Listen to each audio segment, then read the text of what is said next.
Hello, my name's Selene. I was supposed to get married last month. I had the dress, the venue, the guest list, but when I stood at the altar, my dad took out a pair of clippers and shaved my head, right there. Then my mom smiled and said, "Look at you, bald like your future." They laughed. The guests watched, and I bled onto my wedding gown while cameras flashed. That wasn't the end of it. They'd already taken my money, my voice, even the house my grandmother left me. So why would a family destroy their daughter like that, on the most important day of her life? And why did no one stop them? Would you have?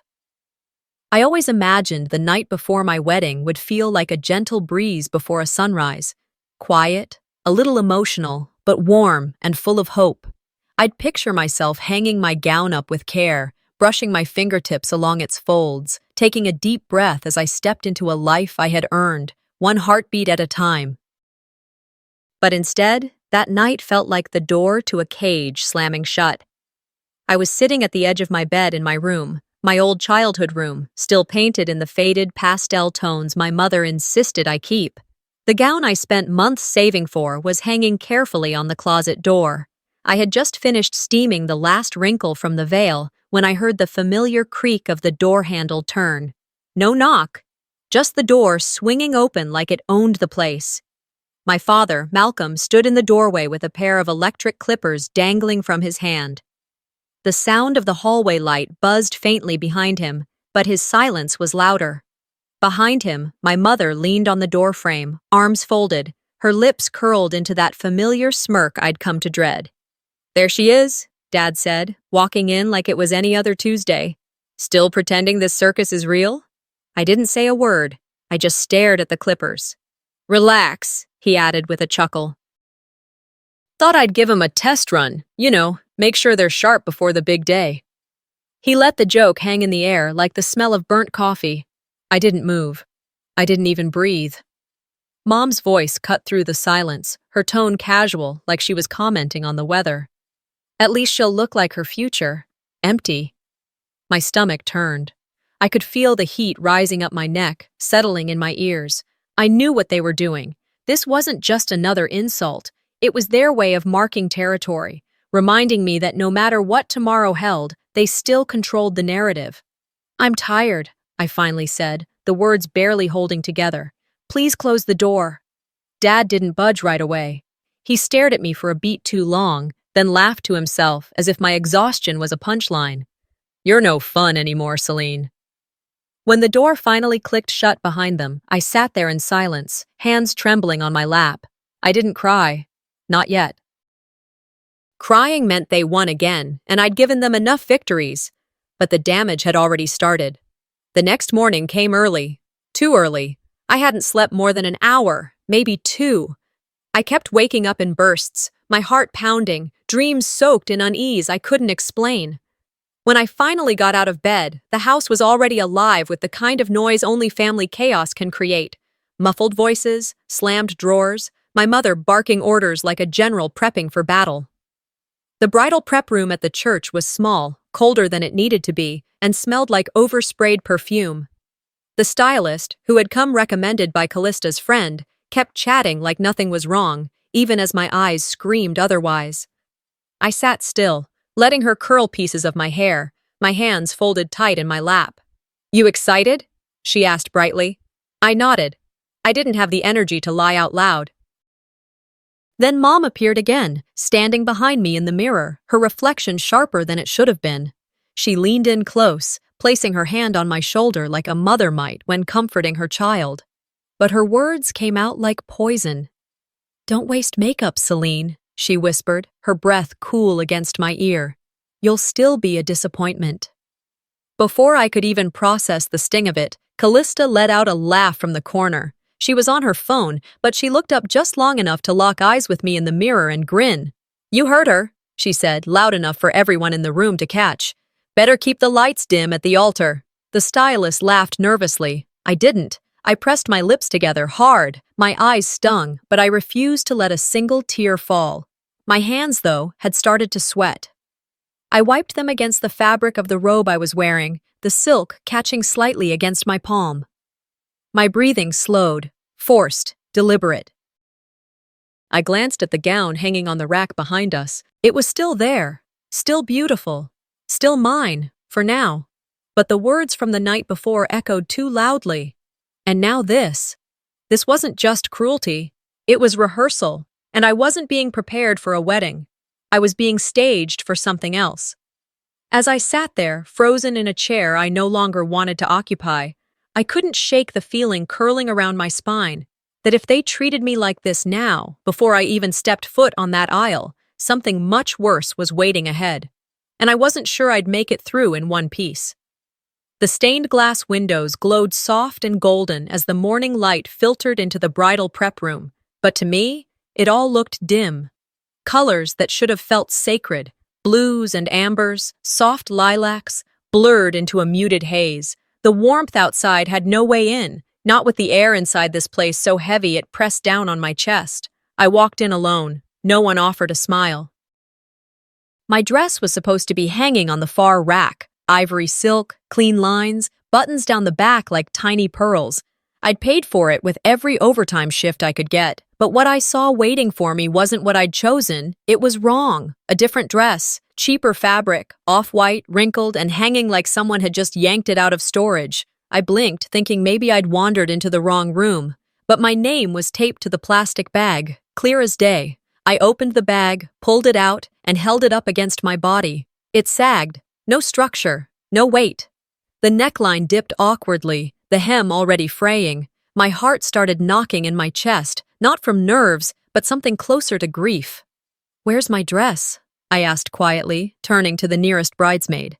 She was pretending to scroll through her phone. She shrugged. "That's what your mom brought in this morning." I didn't even have time to process what that meant before the door opened again. Callista walked in, and there it was, my gown. The dress I'd chosen, fit perfectly on her like it had been tailored for royalty. Her blonde hair curled into effortless waves, veil pinned delicately. She looked exactly how I'd dreamed I would. She twirled once, letting the fabric glide across the floor like she was floating. "Oh, this?" she said when she caught me staring. "Mom thought it fit me better. Don't worry, you'll still look memorable." Then she laughed. Not loud, not cruel, just casual, like this was all normal. Like swapping dresses days before your sister's wedding was some cute family quirk. I didn't speak. I couldn't, because if I opened my mouth, I wasn't sure what would come out. My chest felt tight, like the room had shrunk around me. I turned away from her and held onto the chair back like it was an anchor.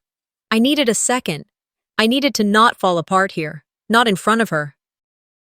The stylist came in a few minutes later, chirping about touch-ups and final checks, completely oblivious.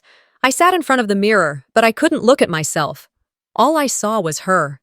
That reflection of everything they wanted me to be, but chose someone else to become. The room filled with movement. Someone adjusted my veil. Another applied lip color.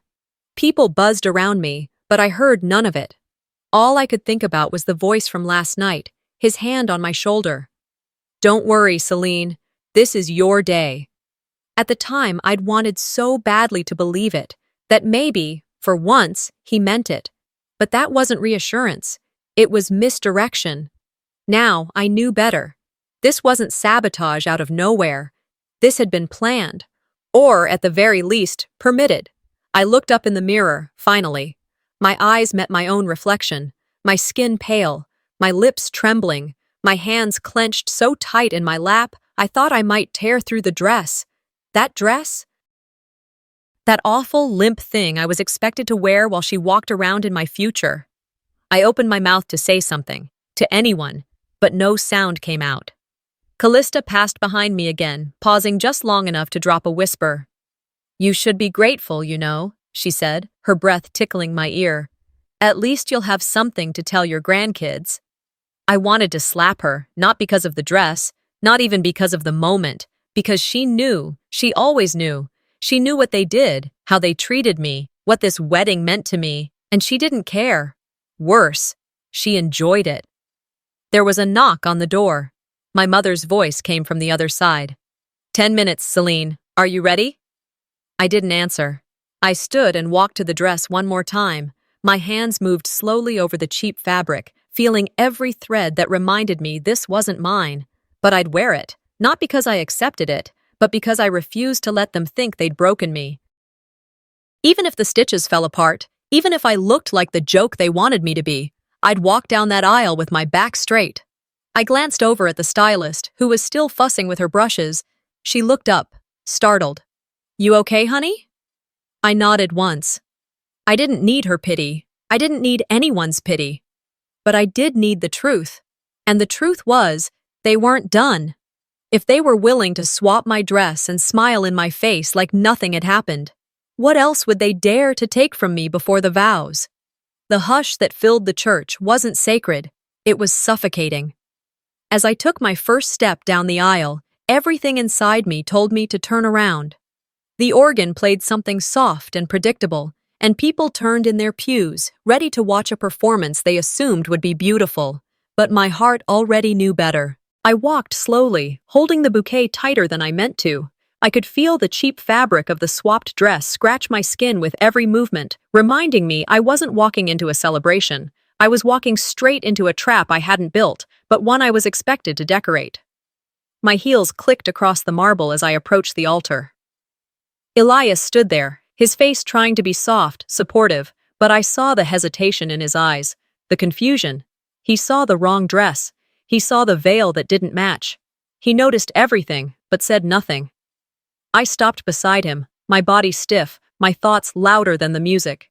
And then I felt it. A hand on my shoulder. Heavy, familiar. Malcolm. My father stood behind me, the audience smiling politely at the sight of what they probably assumed was a sweet moment. Dad fixing his daughter's veil before giving her away. But I knew that grip. I knew the weight of it. This wasn't about adjusting fabric. I turned my head slightly, just enough to catch a glimpse of his face. He wasn't smiling for me. He was smiling for the crowd. Then casually, as if it were nothing, he reached into the pocket of his suit jacket and pulled out a small black object. At first, I couldn't make it out. Then came the sound. A buzz.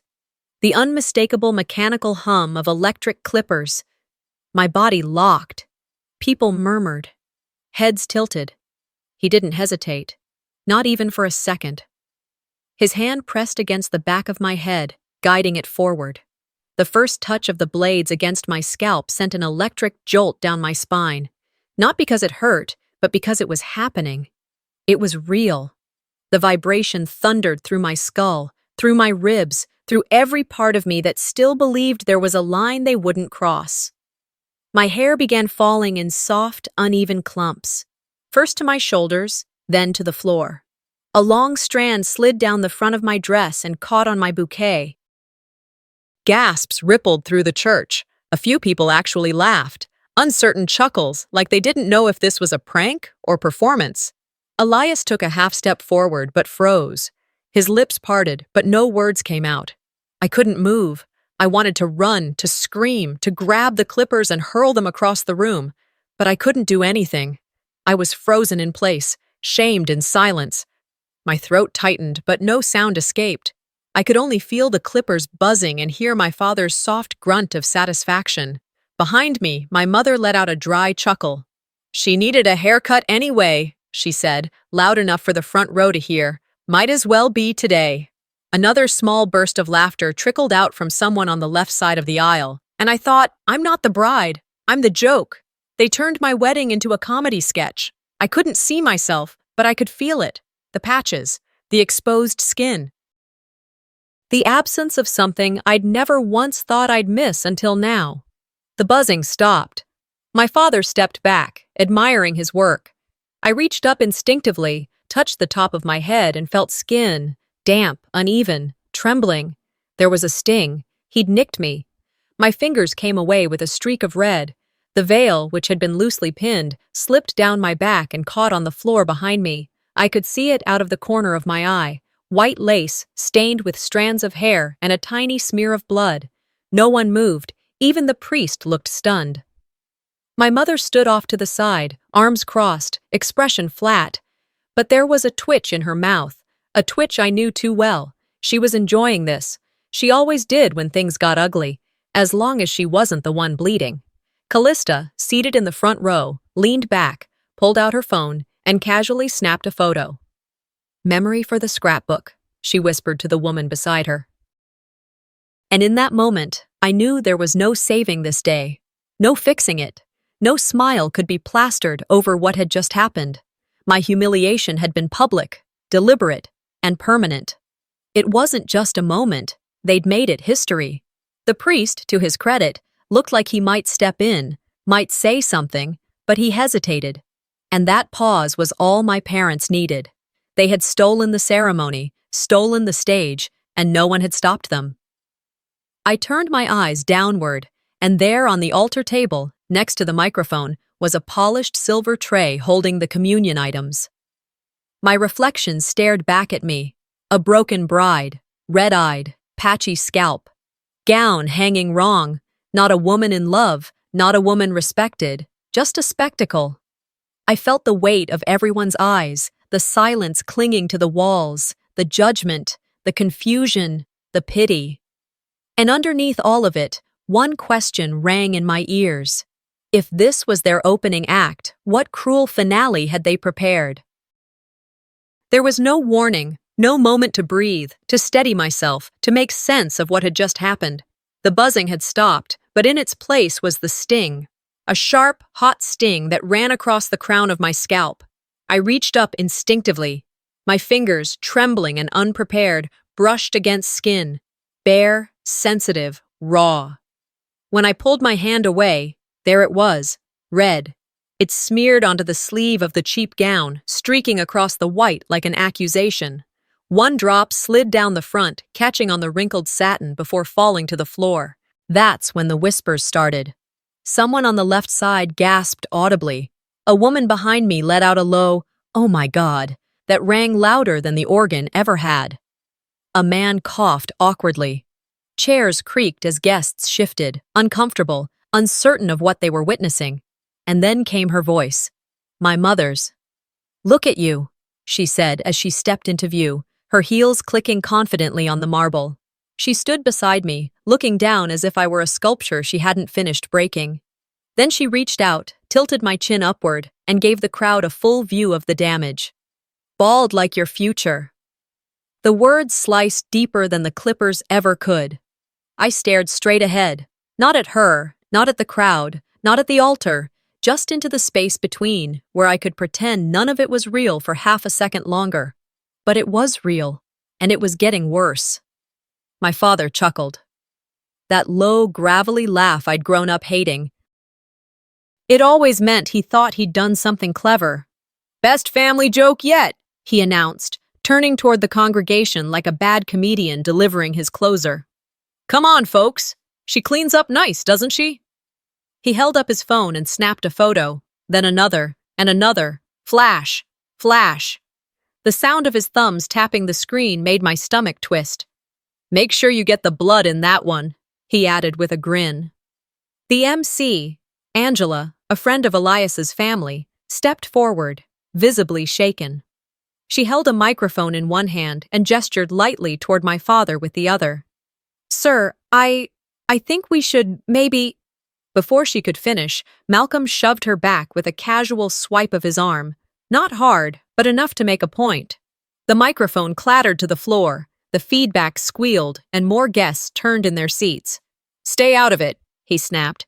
"This is between us." No one moved. Angela bent down to pick up the mic, her face pale. She didn't say another word.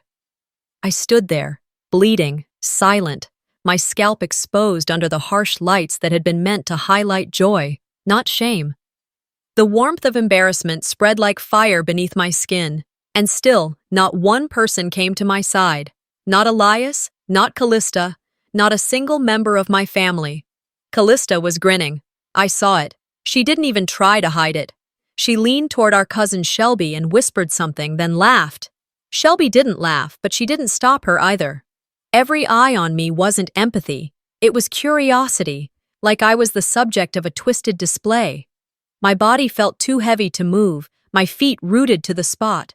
Somewhere in my chest I wanted to scream, wanted to hurl something, wanted to run straight out the doors and never look back. But I didn't.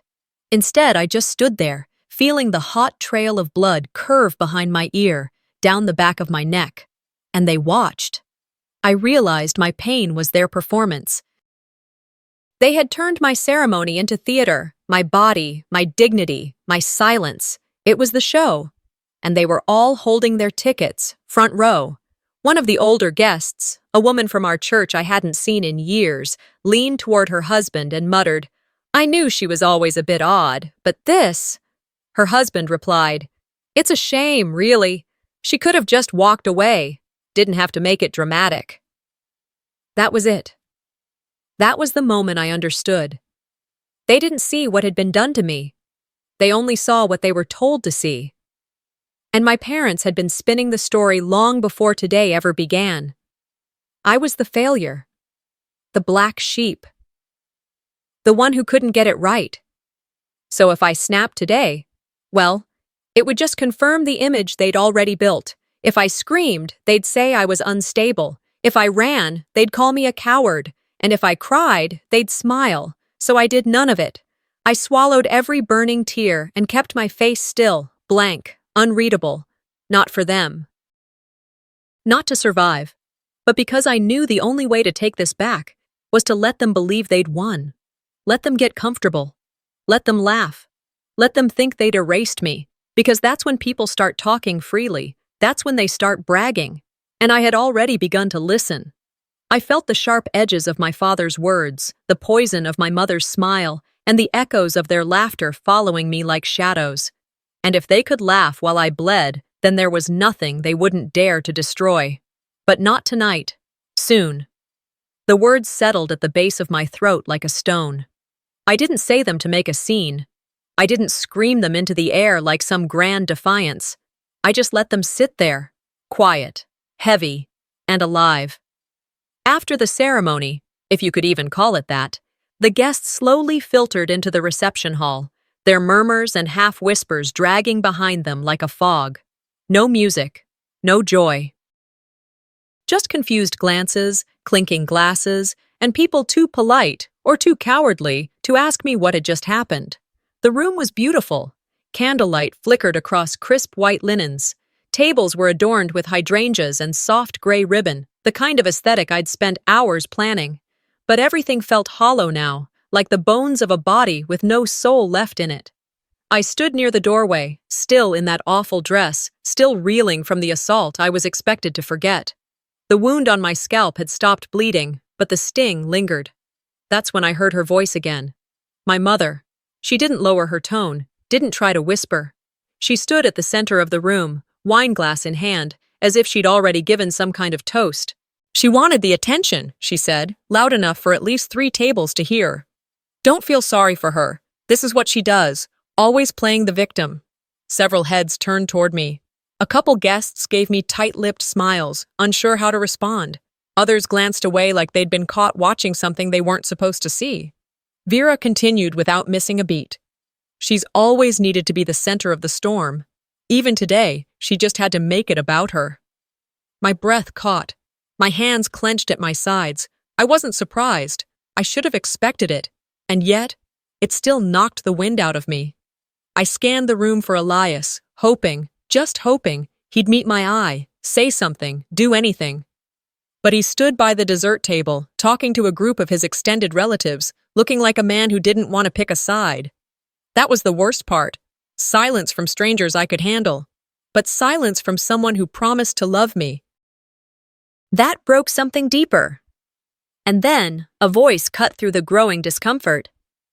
That's not true. All eyes turned toward Angela, the wedding planner. She stood near the DJ booth, visibly shaken but steady. Her face was flushed, her voice tight but clear. I saw what happened, she said, looking straight at Vera. That was not Selene's choice. And I don't care who in this room thinks otherwise. It was wrong. The silence was immediate, a thick, frozen pause. It felt like the air had been sucked out of the room. And then Malcolm stepped forward.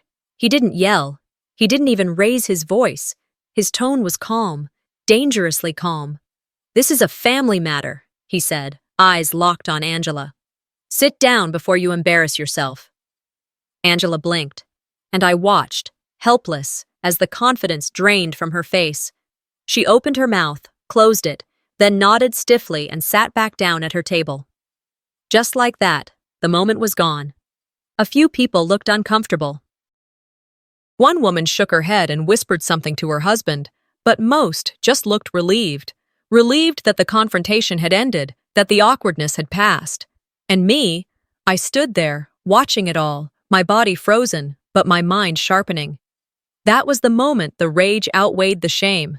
I'd been shaved, bleeding, humiliated, lied about, blamed. And now, when someone finally tried to speak truth, they were shut down and shoved back into silence. Not because they were wrong, but because they weren't allowed. I turned and walked toward the back of the room, finding the edge of the dance floor where the lights were low and no one was paying much attention. I sat down slowly, feeling the soreness settle back into my shoulders. I didn't cry. I thought about it. I thought about everything I could have screamed in that moment. But instead, I just closed my eyes and let the fire burn quietly. Because I finally understood something. Silence wasn't how they punished me. It was how they controlled me, and if I stayed silent, if I kept playing the role they'd assigned, tragic, small, pathetic, I would disappear completely. They didn't just want to break me, they wanted to erase me, and I wasn't going to let them. I opened my eyes and looked around. My father was back at the table, laughing with an old business friend, waving his phone in the air like he was sharing photos of a weekend barbecue, not pictures of his daughter bleeding on her wedding day.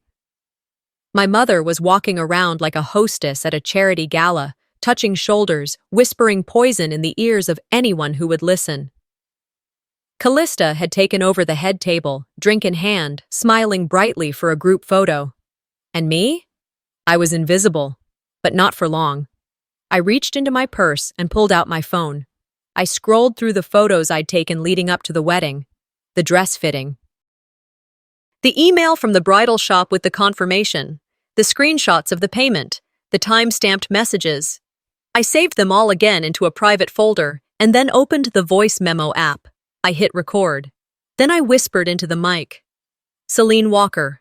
Wedding date. Location. Charleston. Witnessed physical and emotional abuse at my own wedding. Documenting now. I stopped the recording, then I locked my phone and slipped it back into my purse. It wasn't much, but it was a beginning. If they wanted a performance, I'd give them one, but not tonight. Soon. The rest of the afternoon unfolded in a slow, unbearable crawl. Faces blurred together, smiles, frowns, sideways glances, but they all began to look the same after a while, like paper masks stretched too tight. I kept my back straight. I didn't hide. I moved through the reception hall as though I still belonged there, as though I hadn't just been shaved in front of 100 people and dressed in humiliation. If I faltered, they'd win, and I had nothing left to let them take, except they weren't finished. I caught him near the bar, my father, holding court like a king in exile. He was surrounded by a handful of his business friends, men in tailored suits with hands full of bourbon and expressions somewhere between discomfort and delight. I hovered behind a nearby pillar, out of their sightline, but close enough to hear. "Whole thing's handled," Malcolm was saying, tapping a folded manila envelope against his palm.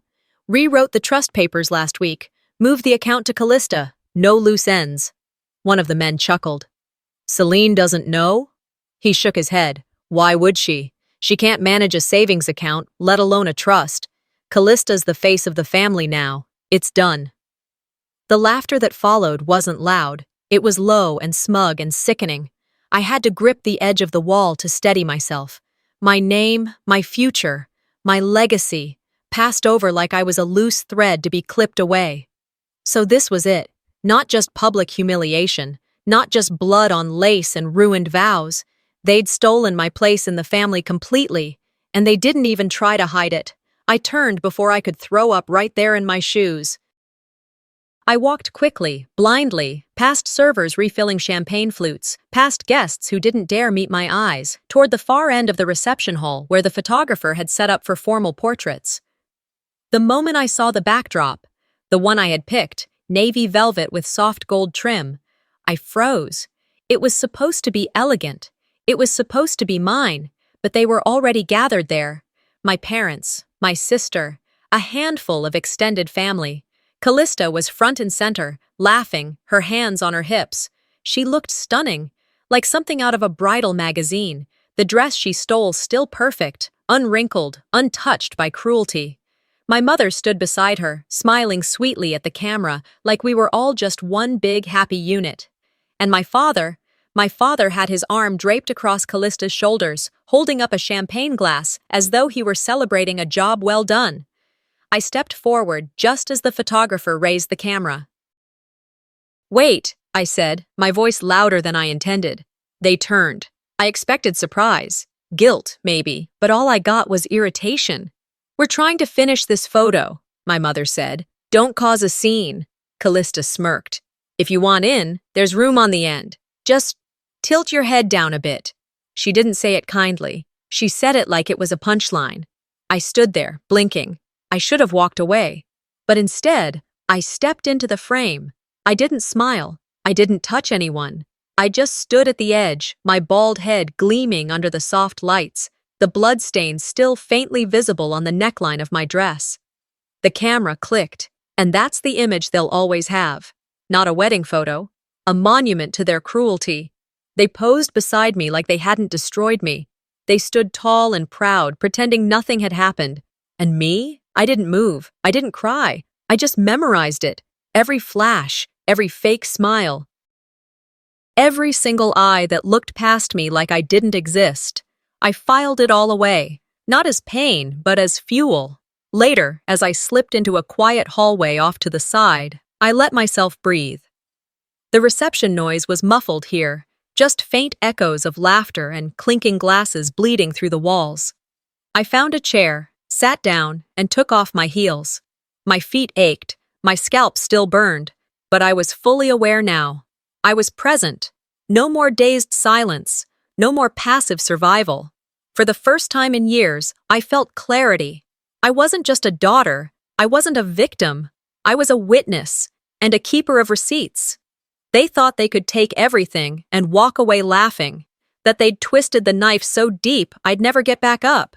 But they forgot something important. People who've lost everything are dangerous, because they've got nothing left to fear. I leaned my head back against the wall, eyes closed, letting the coolness of the brick calm my pulse. From the hall, I heard Callista laughing again. The sound didn't make me flinch. Instead, I smiled, not because I forgave them, but because I had just made a decision. One day soon, that photo they were so proud to pose for, it would be the last time they smiled with their heads held high. Enjoy your throne while you can, Callista. I'm building my own. The reception dragged into evening, a blur of low laughter, clinking forks, and the steady hum of air conditioning that couldn't cool the weight pressing down on me. I had made it through the ceremonial slice of cake, stood frozen through the speeches no one seemed brave enough to give, and watched guests politely sip their drinks, pretending they hadn't just witnessed a public shaming dressed in satin. I sat alone near the back corner of the room, next to a fake floral arrangement someone had clearly forgotten to water. From that distance, I could see everything. The table my father held court at, the way my mother leaned in to whisper into guests' ears with practiced poise, and the camera flash catching Callista's white smile again and again. I wasn't part of it, not really, but I wasn't gone either. "Sweetheart?" The voice was soft, familiar. I turned my head slowly, unsure what I was ready to face next. But it wasn't another insult. It was Agnes, my grandmother. Her steps were slow, her back a little curved with age, but her eyes, those sharp, tired eyes, held something no one else had offered me all day. Care. She didn't speak again. She just reached into her handbag and pulled out a soft, light gray shawl. A simple thing, wool, worn at the edges. I'd seen her wear it to church on cold Sundays when I was a little girl. She placed it gently over my shoulders, then adjusted it, tucking it neatly around my head. It wasn't much, but it did the thing no one else had done. It gave me back a sliver of dignity. She didn't say, "I'm sorry." She didn't ask if I was okay. She just sat beside me, her hand resting quietly over mine. And that was enough. I felt the heat ease out of my body, the adrenaline that had been buzzing under my skin finally giving way to something quieter. Not peace, Not yet, but steadiness. The kind you need when you're preparing for war. I looked across the room and saw Malcolm, my father, leaning back in his seat with his tie loosened and his phone held high. He was showing something to a group of men in navy suits, probably old golfing buddies or business partners who had known me as the shy daughter. They were laughing, not loudly, but enough. I could only imagine what he was playing for them. Probably the clip of me mid-shave, or the photo with blood on my collar. And then I spotted Callista. She was seated just a few feet away from them, leaned into my mother's side. Vera said something to her, and they both chuckled. I didn't have to hear it to know the kind of thing it was. You should have seen her face. She finally got what she deserved. All these years, and she still thought we'd let her have the spotlight. They weren't just cruel, they were comfortable in it. Because no one had ever made them uncomfortable before. That's when I realized they thought they were safe. They believed I was done, that I had nothing left in me. But silence isn't surrender. Silence is space. Space to watch, to listen, to remember. I pulled my phone from my clutch quietly, opened the camera, hit record. I didn't aim it directly at them, but I got enough.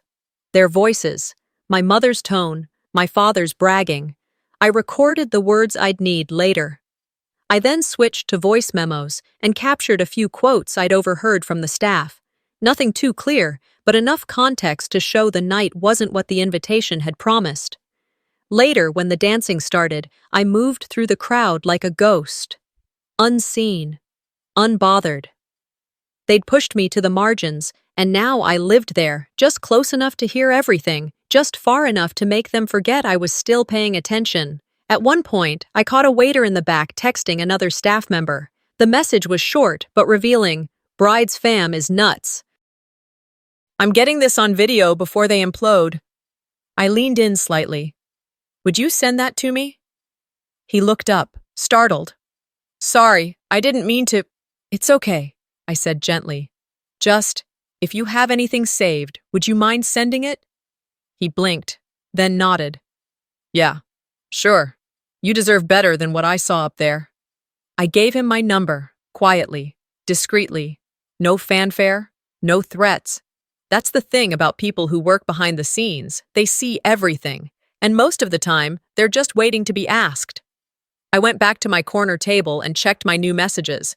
One video, 15 seconds, wide shot of the altar, my father's arm around my shoulder, the clippers, the laughter. That was all I needed. That, and what I'd just recorded on my own. I looked around the room again and realized how little anyone noticed me anymore, and for once, I was grateful. They thought they'd erased me, but they were just giving me cover, every insult. Every bruise, every cruel laugh, they weren't writing me out. They were writing my testimony. They handed me the very tools I'd use to tear down the story they built. So I sat back, shawl still covering my head, Agnes still beside me, silent but unmovable. I would not explode. I would not plead. I would build. And when I was ready, they'd never see it coming. I scanned the room one last time, letting every detail burn into my memory. Then I whispered to myself, just low enough to be mine alone. Your stage is mine now. You just don't know it yet. Now let's see who's laughing with you. The microphone felt heavier than it should have, like it carried every bruise, every whisper, every second of humiliation I'd swallowed for years. But this time, I didn't tremble. I didn't stammer. I didn't hide behind politeness or fear. I simply turned toward the AV table. Angela, God bless her, was already by the setup. She didn't ask questions. She didn't blink. She just met my eyes, nodded once, and plugged in the cable I'd handed her 10 minutes earlier. I had timed everything. The room was dim now, lit only by flickering candles on the tables and the soft blush of sconces along the walls. The background music had just faded out. It was the perfect moment, just after the last awkward toast from one of Elias's distant cousins, when people were tired, their glasses half empty, attention beginning to drift. Then the sound system kicked in. Not with music, not with applause, with his voice. bald like her future. My father's voice crackled from the speakers, loud and clear. The room froze. Every fork stopped halfway to every mouth. Then came the second voice, my mother's, that smug twist in her throat, unmistakable. She'll never be more than a joke.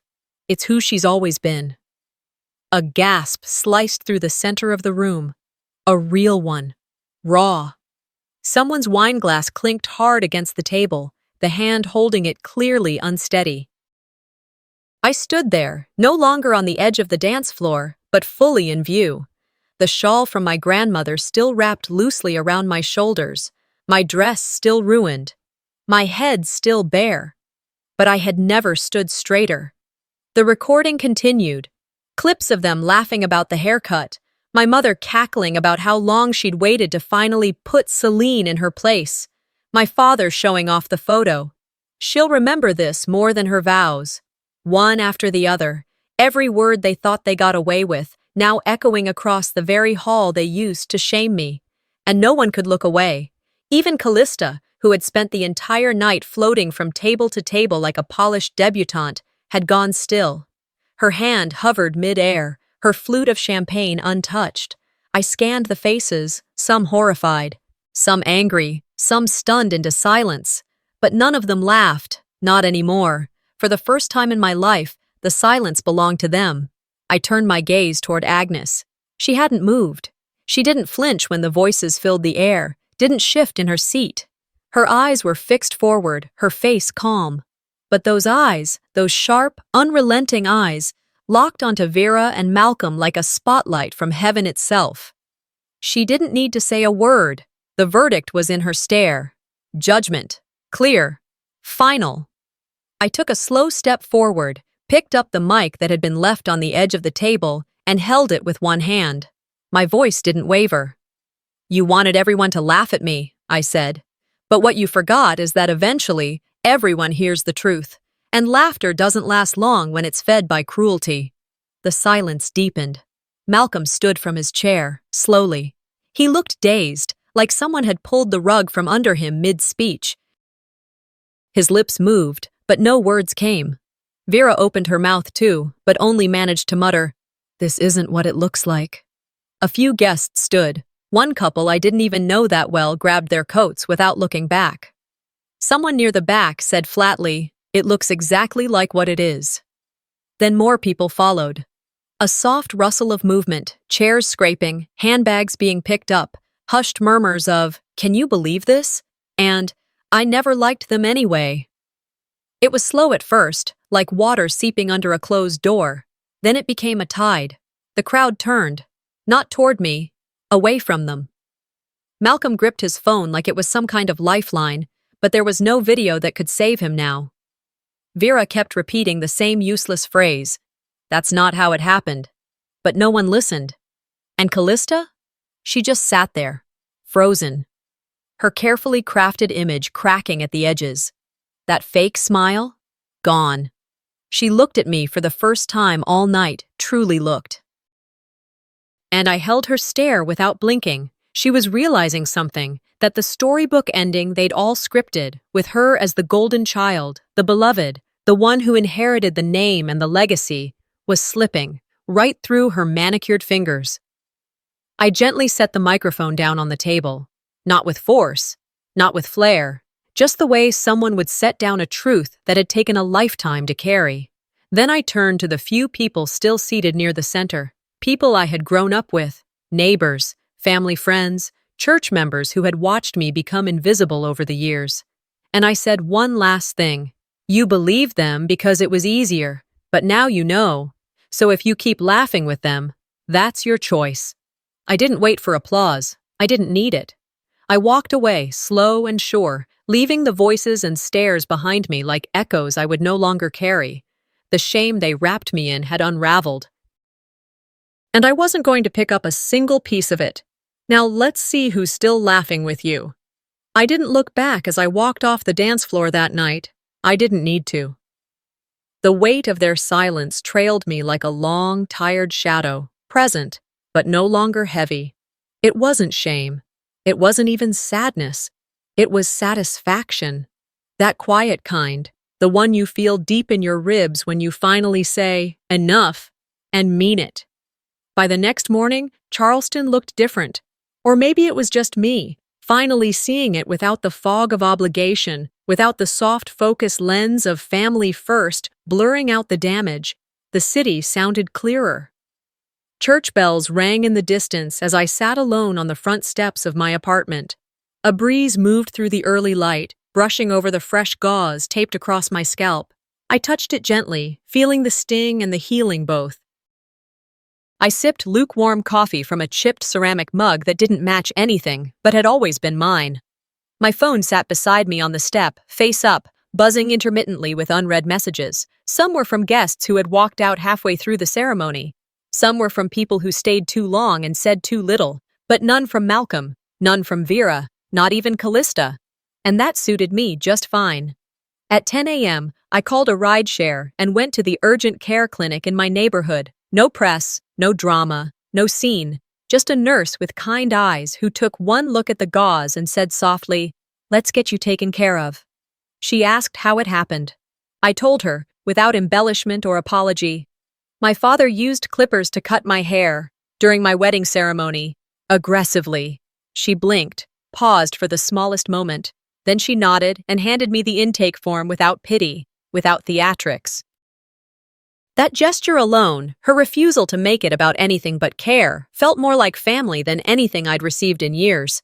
An hour later, I walked out with a wound report in a manila folder, neatly printed, clinical, matter of fact. There were photos attached, a brief note about potential trauma resources, and a soft suggestion that I speak to someone. "I am speaking," I said, folding the report into my bag. "That's enough for now." By Monday, the ripple effect had reached the rest of Charleston. Vera's legendary Sunday brunches with the church committee were postponed until further notice. The couple who hosted my bridal shower quietly unfriended her. She didn't call. She didn't make a statement. People talk. And sometimes, they stop talking. Vendors canceled their contracts with Malcolm's firm. Not all of them, but enough. Enough for him to feel it, to realize something had shifted.